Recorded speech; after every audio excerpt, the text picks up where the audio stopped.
तो आज तारीख है 16 सितंबर और आज के करंट से जितने भी क्वेश्चन हमारे एग्जाम में बन सकते हैं उनको हम डिस्कस करेंगे। तो पहला क्वेश्चन है कि हाल ही में अमेरिका के special presidential envoy of climate Bharat आए हैं, जिनका नाम क्या है? इसके ऑप्शन है पहला मिशेल मोरे, दूसरा जॉन कैरी, तीसरा जेम्स मारुति और चौथा एंडी मरे। तो इसका सही आंसर है दूसरा जॉन कैरी। जॉन कैरी जो अभी अमेरिका के स्पेशल प्रेसिडेंशियल एनवॉय बन के भारत में आए हुए हैं। बाय द वे वो वहां पे क्लाइमेट और एनवायरमेंटल मिनिस्टर भी हैं। अगले क्वेश्चन की बात करते हैं कि होलसेल प्राइस में इन्फ्लेशन ऑल टाइम हाई पर पहुंचकर कितना हो गया है? इसके ऑप्शन है 9%, 10%, 11% और 12%। तो इसका सही आंसर है थर्ड 11%, जो तकरीबन 11.39% है वैसे बाइनरी में बोला जाए तो, लेकिन ओवरऑल में अगर ऑप्शन में हमें मिलता है तो 11% कर सकते हैं। और यह WPI पे देखा जाए तो आज तक का ऑल टाइम हाई इन्फ्लेशन चल रहा है। अगला क्वेश्चन है मलिंगा, जिन्होंने हाल ही में क्रिकेट के हर फॉर्मेट से संन्यास घोषित कर दिया है, किस देश के खिलाड़ी है? इसका ऑप्शन है पहला श्रीलंका, दूसरा ऑस्ट्रेलिया, तीसरा न्यूजीलैंड और चौथा पाकिस्तान। तो इसका सही आंसर है पहला श्रीलंका। मलिंगा जिन्होंने अंतरराष्ट्रीय क्रिकेट से पहले ही संन्यास ले लिया था और अब बाकी सारे फॉर्मेट से संन्यास ले लिया है और वह श्रीलंका के खिलाड़ी है। अगले क्वेश्चन की बात करते हैं कि डॉर्नियर एयरक्राफ्ट हाल ही में किस देश को लीज पर दिए गए हैं? इसके ऑप्शन है पहला मलेशिया, दूसरा मॉरिशस, तीसरा सिंगापुर और चौथा ल्यूसियाना।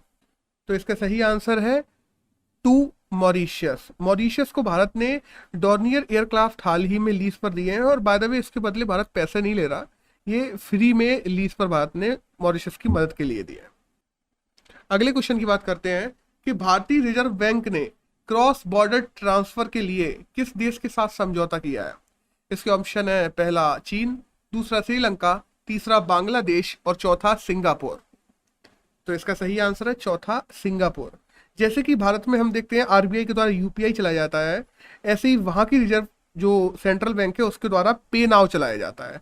तो UPI और पे नाउ दोनों के बीच में अभी एक टाई अप हुआ है, जिसके द्वारा हम लोग क्रॉस बॉर्डर ट्रांसफर भी पैसे कर सकेंगे और जो क्रॉस बॉर्डर रेमिटेंस है वो भी आ जा सकेगा। अगले क्वेश्चन की बात करते हैं कि मेंस बुकर प्राइज के लिए भारतीय मूल के संजीव द्वारा कौन सी किताब भेजी गई है? इसके ऑप्शन है पहला चाइना स्टेटस, दूसरा चाइना इकोनॉमी, तीसरा चाइना रूम और चौथा चाइना रॉजर। तो इसका सही आंसर है third China room. Men's Booker prize के लिए हाल ही में भारतीय मूल के संजीव जी हैं, जिनके द्वारा चाइना रूम नामक किताब नॉमिनेशन के लिए भेजी गई है। अगले क्वेश्चन की बात करते हैं कि मनरेगा स्कीम के तहत 100 में से मात्र कितने दिन का औसतन रोजगार लोगों को उपलब्ध किया गया है? इसके ऑप्शन है पहला 50 दिन, दूसरा 40 दिन, तीसरा 15 दिन और चौथा 20 दिन। तो इसका सही आंसर है थर्ड 15 दिन। एवरेजली अगर निकाला जाए पूरी जनसंख्या के हिसाब से तो मनरेगा स्कीम के तहत तकरीबन 15 दिन का ही रोजगार सरकार उपलब्ध करवा पाई है। अगले क्वेश्चन की बात करते हैं कि महेंद्र प्रताप सिंह की मेमोरियल किस जगह पर स्थापित है? इसके ऑप्शन है पहला मथुरा, दूसरा वृंदावन, तीसरा काशी और चौथा अयोध्या। इसका सही आंसर है सेकंड वृंदावन। महेंद्र प्रताप सिंह जिन्होंने हम देखते हैं अलीगढ़ यूनिवर्सिटी के लिए एक समय पे जमीन भी दी थी। हाल ही में नरेंद्र मोदी ने महेंद्र प्रताप सिंह के नाम से एक नया कॉलेज भी यूपी में स्टार्ट किया है और हाल ही में जो महेंद्र प्रताप सिंह के लड़के हैं उन्होंने भी अलीगढ़ यूनिवर्सिटी का नाम चेंज करके महेंद्र प्रताप सिंह नाम करने के कहा है।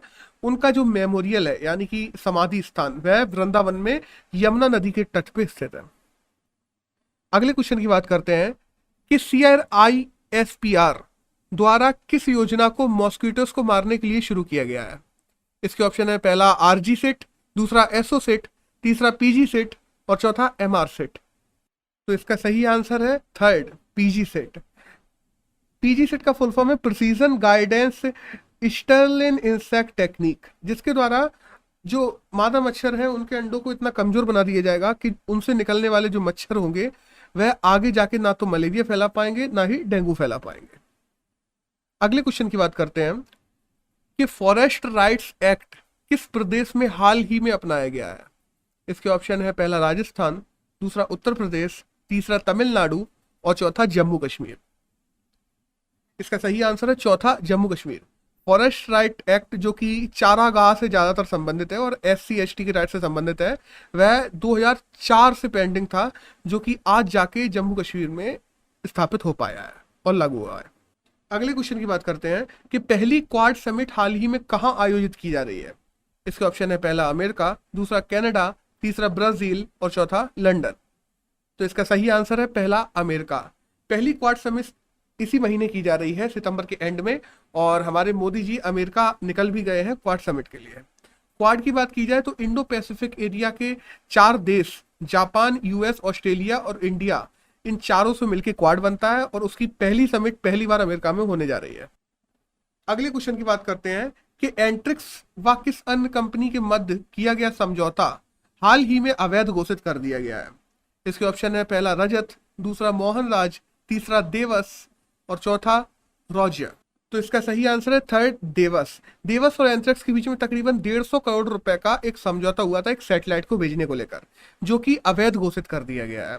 एंथ्रेक्स की बात करें तो यह एक कंपनी है जो इसरो के लिए अलग अलग सैटेलाइट को भेजने के लिए अलग अलग प्रोजेक्ट्स लेके आती है। अगले क्वेश्चन की बात करते हैं कि हाल ही में विस्तारा एयरलाइंस के नए CEO के रूप में किसे चुना गया है। इसके ऑप्शन है पहला राजेश खन्ना, दूसरा मधुर खन्ना, तीसरा रमेश खन्ना और चौथा विनोद खन्ना। तो इसका सही आंसर है फोर्थ विनोद खन्ना। विनोद खन्ना को हाल ही में विस्तारा एयरलाइंस के नए CEO के रूप में नामित कर दिया गया है। अगर हम विस्तारा एयरलाइंस की बात करें तो सिंगापुर और टाटा दोनों ने मिलकर एयरलाइन शुरू की थी 2015 में, और तकरीबन 47 ऐसी अलग अलग फ्लीट्स हैं जो विस्तारा एयरलाइंस के द्वारा इंडिया में की जाती है। अगले क्वेश्चन की बात करते हैं कि नॉर्वे के नए प्रधानमंत्री के रूप में किसे नामित किया गया है। इसके ऑप्शन है पहला जोनस, दूसरा सॉल्वे, तीसरा रेमसेसे और चौथा रामाफोसा। तो इसका सही आंसर है पहला जोनस।